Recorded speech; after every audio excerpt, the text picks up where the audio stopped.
แสดงว่าเป็นเพื่อนชาวโสดอยู่หั่นเนาะแม่นผู้สาวบ้านน้องนี่มีแต่ผู้งามเนาะงามกว่าเขาส่วนเฮาละขี้ร้าย เอ้ยอะ งามคือ เฮ็ดเวียกแต่ละมื้อเฮ็ดเวียกหยังเนาะสุน้องเฮ็ดเวียกของให้ของหน้าบ่หรือว่าอยู่ แม่นให้ข้างหน้า เสียหญ้าให้ แม่นขนาดเช้าในก็ยังเมื่อดำนาดี โอ้ก็หากะกลับไปทำหน้า แม่น ยังบ่แล้วบ่ แล้ว แล้วให้ก็เฮ็ดหน้าก็เฮ็ดบ่สุน้อง แม่น แสดงว่าเขาวน้ำแต่ละปีหลายๆบ่ ได้น้อย กลุ่มกินอยู่บ่แต่ละปีหรือว่าซื้อ เกรดเขาวหน้าได้เท่าใด ซื้อไหมซื้ออัน ซื้ออีกคันมีเงินน่ะต้องได้ซื้อเขา สุน้องยังโสดบ่ติสุน้องหรือว่าลมเบาล่ะ ยังโสด โสดบ่เนาะ เอง แม่น เลยว่าเฮาขี้ลายได้จนกระจน นี่ แม่นเป็นความ บ่ ดำ ชื่อเฟซน้องนั่นได้ก็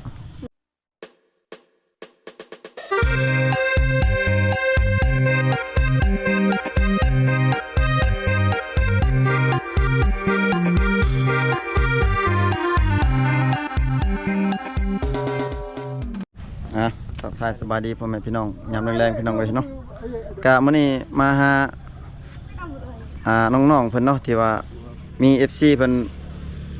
FC เขาเมาไก่เพิ่นว่ามาให้เยี่ยมยามทำข่าวน้องๆเพิ่นเนาะก็เลยเดินทางมากับทีมงาน3คนคือเก่าพี่น้องเอ้ยเนาะมื้อนี้ตอนนี้ก็มาฮอด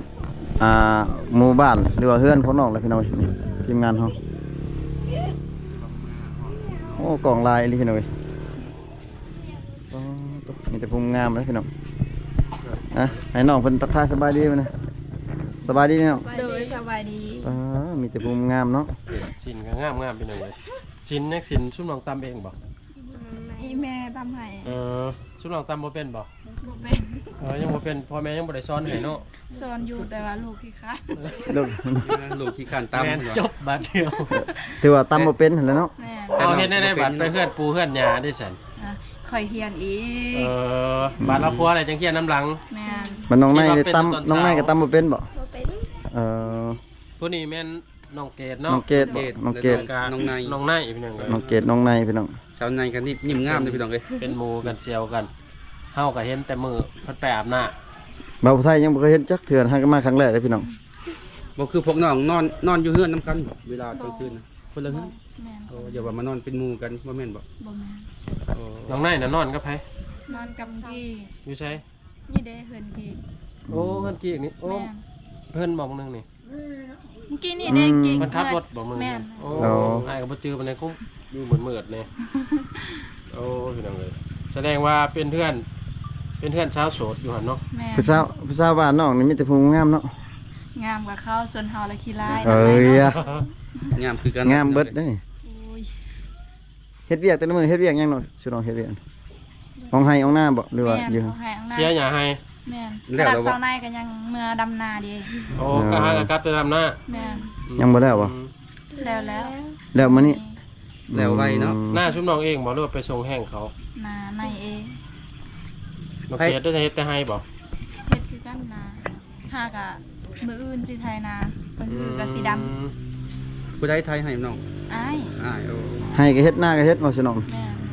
แสดงว่าเขาวน้ำแต่ละปีหลายๆบ่ ได้น้อย กลุ่มกินอยู่บ่แต่ละปีหรือว่าซื้อ คุ้ม คือน้องเกดเขาวหน้าได้เท่าได้สอบหนึงโอ้ปีหนึง ปีหนึงจักสอบกลุ่มกินอยู่บ่ซื้อไหมซื้ออัน ซื้ออีกคันมีเงินน่ะต้องได้ซื้อเขา แต่ละปีต้องซื้อข้าวพี่น้อง คู่ปีเลย สอบหนึงในจักเดือนสอบหนึงเอาคือเพื่อนชุบน้องเนี่ยได้บ่เดือนหนึง จักคนเฮือนน้อง บ่ฮอดเด้อ 7 คน บ่กลุ่มกินบ่ไป แสดงว่าได้ซื้อ ประมาณ2อาทิตย์ แม่นเพราะว่าในเฮือนน้องก็7คน8คนพี่น้องเอ้ยสอบหนึงอาจจะบ่กลุ่มกินบ่เดือน เฮ็ดไทยกับเฮ็ดหน้าเนาะ แม่ อันเฮ็ดแต่ไฮนี่แห้งสิบ่รอดแล้ว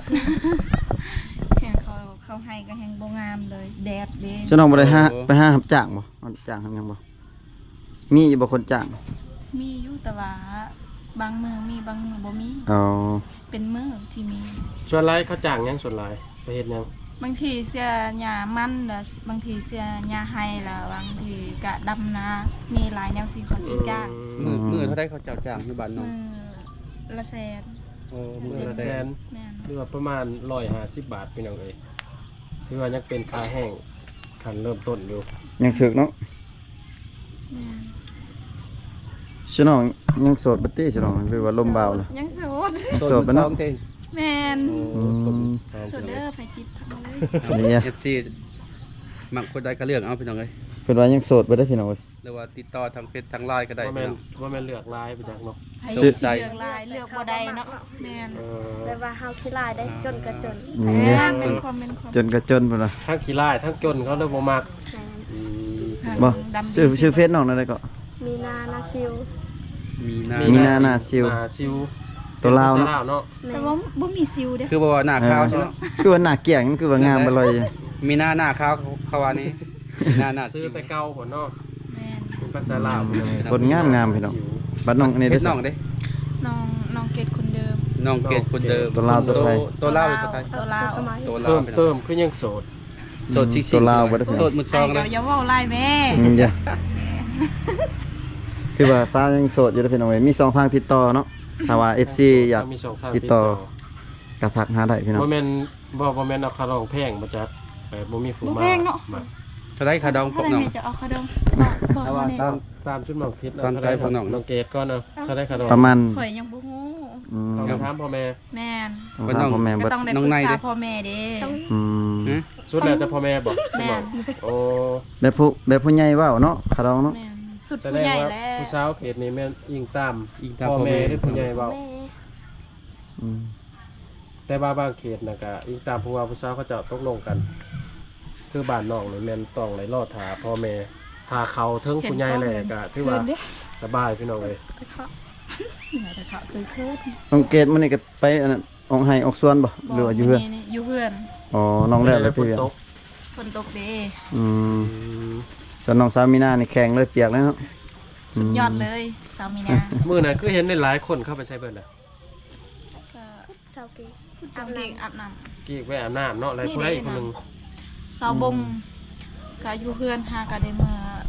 ทางดำนา ไปดำหน้าเขาเจ้าบ่ แม่น อืม ได้ยังกินแรงมื้อนี่ บ่มีอาหารกิน คันมีอาหารชุมาสิอยู่กินน้ำ คิดว่าต้มไก่เขาก็สิอยู่ท่าเลย ชีวิต มีไก่ บ่มีไก่นะ ตาย เป็ดไก่อยู่นี่เขาขายแพงบ่คนขาย บ่ฮู้ ดูคือกัน บ่เคยขาย บ่เคยเพราะเฮาบ่เคยได้ เออของน้องบ่เลี้ยงซะ เลี้ยงอยู่แต่ว่าเบิดถึกภาค อื พ ม ยาธิต่างๆ มีหลายพยาธิ พยาธิหลายเนาะ แม่น โอ้เป็นเอาเลยคือว่าอาหารการกินชั่วร้ายนี่หน่อไม้บ่ หน่อไม้คันมีแบบมีผักกับไปหาผัก มีหน่อไม้กับไปหาหน่อไม้แบบอาหารธรรมชาติดีเด้ เอออาหารธรรมชาติ ตร เนาะ งไหนเนาะ คือพักคือหน่อไม้น่ะไปหาอยู่ใช้เอา อยู่ป่า อยู่ปลาเลย อยู่ป่าน้ำแถวหวยแถวหยังบ่บ่ แม่น โอ้เป็นเอาเลย คืออันแบบช่วงนี้นะอาหารหลักๆแม่นหน่อไม้เนาะ อืม อืม แต่ช่วงนี้นะมีอยู่อาหารปลาในแต่ว่า ปลาน้ำเซ่ ปลาน้ำเซแต่เดี๋ยวนี้น้ำแบบมันใหญ่เลยซ่อนบ่ได้ บ่ได้ไปหา แม่น น้องเขาเคยไปสอนอยู่บ่ เคย มื้อหน้าพาจอยไปนะ โดย จอยสิไปกินปลาเซ่เท่านี้ หึ หายลอยน้ำบ่เป็นนี่หน่อย สอนไปสอนนี่ ะ ตอนไหน เสื ตอน ไว้ แรกบ่ไปสอนนี่ ต้องเว้นหรือว่า กั ตอน กลางเว้น กลางเว้นหรือตอนแรก สวย ตอน เอ ช่ อ วย ตอนสวยเนาะ แม่น เอาพอดีละเวลามันได้แดดๆเข้ามาเนาะ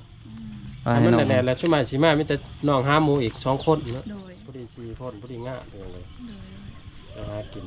บางมื้อนี่หาได้กินตลอดบ่หรือว่าเวลาหาบ่ได้ครับบ่มีแนวกิน บ่มีเลย อืมบางทีแบบห้าแล้วแบบบ่ได้กับบ่มีอาหารกินจำแจวเอา เออ ธรรมชาติเด้อาหารธรรมชาติจำแจวค่ะ อันพวกซีนพวกซีนพวกหยังนี่บ่ได้สู่กินเนาะ บ่มีเงินสิซื้อกิน มันกะโล มันแพงเนาะ เติบประมาณ โลแสนกว่าพุ่นเด้ 200พี่น้องเอ้ยโลหนึงส่วนหลายกับน้องๆเขาเจ้าแบบในชนบทมัน กินอาหารตามท้องถิ่น กินอาหารตามฤดูกาลตามท้องถิ่นคือเฮาว่านี่พี่น้องเอ้ย ภาพกันอยากสิอันนั้นนะพี่น้องเพราะว่ามันค่ำแล้วเนาะทีมงานเฮามาเลาะเบิดมื้อพี่น้องเอ้ยฝนตก มื้อนี้ ก็ดีแต่ว่ายังได้พ่อน้องๆเพิ่น นัดน้องเพิ่นไว้แต่เว้นพุ่นแหละแต่ว่าเฮามาค่ำเนี่ยเพราะว่าน้องหลายบ่อน ได้เฮือนเฮาก็ฮักแล้วนะ ฮักแล้วเนาะเฮือนโอ้ ขึ้น โห ได้อยู่บ่ ฮักเด้อพี่น้องเอ้ย เคยมานอนบ่อยู่นี่เคยมานอนบ่ ตะกี้เคยนอนบ่ตะกี้ ห่าน พี่น้องเฮ็ดห่านบ่ แม่นเขาเฮ็ด อ๋อ ห่าน ขาย บ่ เครื่ มี อง ทุนแล้วเบิดทุนแล้วบ่มีเงินก็ เป็น ย อะไร ก คือว่าเขาติดหนี้หลายบ่คือ จั บ่ ก มี แล้ว คื บ่ น ฮู้ หรือว่ากินเอง ก ย่านว่าผู้บ่าวมาดินน่ะก็ใจใหญ่เลี้ยงผู้บ่าวเลย โอ้ สง ย สัยอยู่ ใคร เนาะ สิไปเลี้ยงผู้บ่าวบ่แม่นเฮาใครแบบ อืม หน้าเศร้าบ่หน้าเศร้าบ่หรือว่า นาซาวเขาคายแบบ นาซาน้องใน แม่น เฮ็ดน้องลังอยู่ไสน้องลังคือว่าเฮ็ดน้องลังอยู่บ้านนี่บ่ น้องหลังแม่นอยู่บ้านนี่แหละ อืม เพื่อนเราอยู่ ต้องพุ่นบ่ แม่น เราอยู่กับแม่ล่ำบ่ แม่น ทางไหนเกิดเฮ็ดใหม่นะ เอาไปเฮ็ดเวียกบ่ เพื่อนเฮ็ดไง เฮ็ดเวียกอยู่เมืองบ่หรืออยู่เวียง อยู่เมือง อืม หานเวียดเด้เขาให้เวียด ชื่อน้องมันยังบ่เคยไปเฮ็ดเวียกบ่ บ่เคย คือว่าน้องเกิดไปอยู่ตอนนั้น ขี่รถไปหาขายเครื่องอยู่หั่น ไปอยู่ลองแล้วเทื่อนึง ลองไปลองขายเบิ่ง ขายเครื่องบ่ จักสิขายอยู่ ขาย อยาก น้ำเลี้ ล ย อง งอยู่แต่ยันแบบว่าบ่กล้าถามลูกค้า อืม ยันลูกค้าคุมเอา บ่ ยันว่า ยันขายเครื่องผิดบ่ แม่นยันขายเครื่องผิดแบบเฮา ทอน ไล่ เงิน เล็ก ทอนค่ำเนาะ อืม ยานเปลี่ยนเงินทอนเงินนี่เขาเจาะพิษ แม่น โอ้พี่น้องเอ้ยบัตรไปเฮ็ดเวียกพวกจ้างโรงงานแถวสวรรค์นี่เคยไปบ่ บ่เคย ยังบ่เคยเนาะ อืม อืมคิดว่าซุ่มน้องไปแถวทางพวกน้องเจ็ดน้องเพชรอีจังกันนะบ่ได้ไปเนาะ บ่ได้ไปบ่ฮู้ทางสิไปนะ คือสิหลายเด้อ หมู่ครูไปเนาะ ผู้สาวบ้านน้องเนาะหลายบ่ผู้สาว ลายได้กะลายเบิ่งหาฮอดขา10 คนเนาะฮอดอยู่นะ หลายดีเนาะ 50คน 50 คน บ่แม่น50 คน10 คน 10 คน 10คน5คน ประมาณ10 คน 10คน10ปลายคนนี่ได้อยู่ข่อยเบิ่งหลายอยู่ น่าจะได้อยู่บ่ เพราะว่า กลายมากจะได้อยู่แต่ละหลังคาเฮือนมีทุกหลังคาบ่จักผู้สาว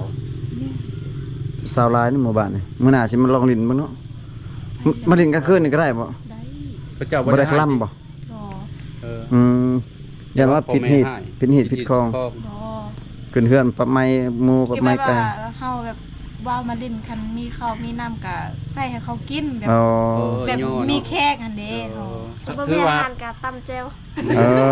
มีอาหารตำแจ่ว ถือว่าพวกเราน่ะเป็นแขกเนาะ แม่น มาดินเงินดินชาติ แม่น แต่ต้องไหนย่อพระเขาพระนา อืม อืม พี่น้อง มันแบบว่าผู้บ่าวว่าหิวข้าวเขาก็เลยเอาข้าวให้เขากิน เอ คัน อ ว่าบ่มีอาหารให้คันผู้บ่าวมีเงินก็ให้ผู้บ่าวซื้อแล้ว เออ ก็สมมุติว่าถ้าถึกใจแล้วเอาเลยถ้าบ่ถึกใจก็ไล่เมื่อบ่นี่ บ่ เออ